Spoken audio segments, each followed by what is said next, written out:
So Maxine, that's like an overview for everyone. Obviously, you've been experiencing it. I would love to hear your frank and honest feedback on what's your experience been with this. Okay. So pretty much like you said, well, let me explain a little bit. I think I've said this to you online, but I can't emphasize strongly enough. I am a total Slack noob. Now, my excuse is that for a very long time, I haven't really, well, in fact, I've never worked in a large team. I've worked in small teams.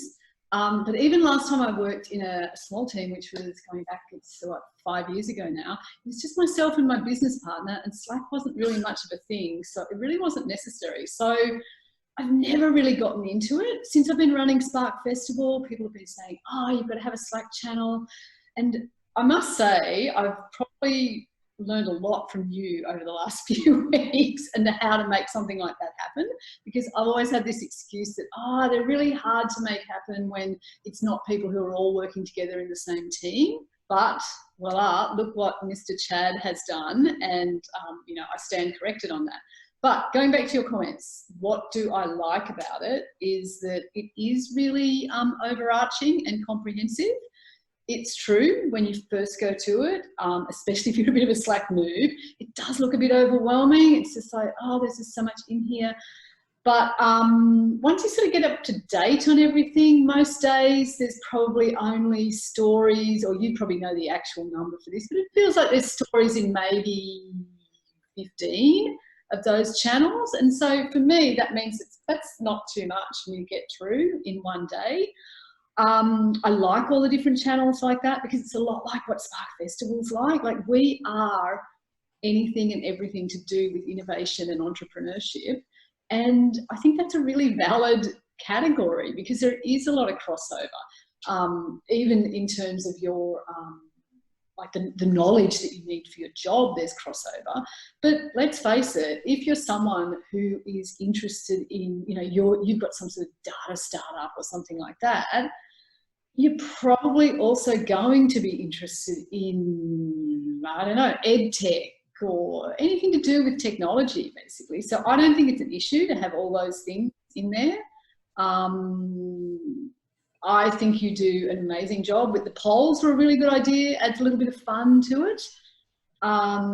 There maybe could be, I try to introduce this myself, and I don't know whether I'm a disruptor in a bad way in this regard. I feel like there could be a little bit more levity and humour in there. Like, it's a little bit serious at the moment, and I know we're living in serious times, and that's fair enough.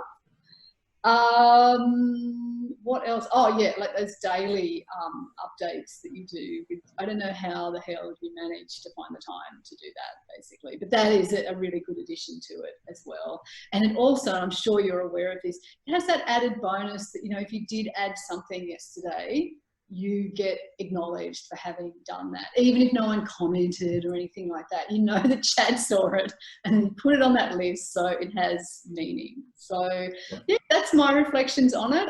Like I said, I extolled it to so many people last Monday morning, and clearly it got cut through. And it was interesting to see the replies I got as well, because there were quite a few people, a bit like myself, who were like, oh, I don't really use Slack, so I'm not sure. I need to follow back with those ones and find out which of them it might have stuck with. But yeah, it was great to see how many people did find out about it and get on board as well at that time. So yeah, well done. Amazing to everyone who's been involved in it. And, thank you. Yeah, and it's definitely a team effort. I really appreciate it. We're definitely learning as we go. One of the things that we really that struck me as I'm doing this, because I ran an innovation hub for about 1.5 years, a physical hub, and the experience, like the feelings, the emotions, the process, the structure is almost identical. Even the ebbs and flow of members, the types of engagement, the responsibility to hold on to a culture within here, and create that. And it's interesting you say as far as the levity, because I'm a fairly serious sort of fellow.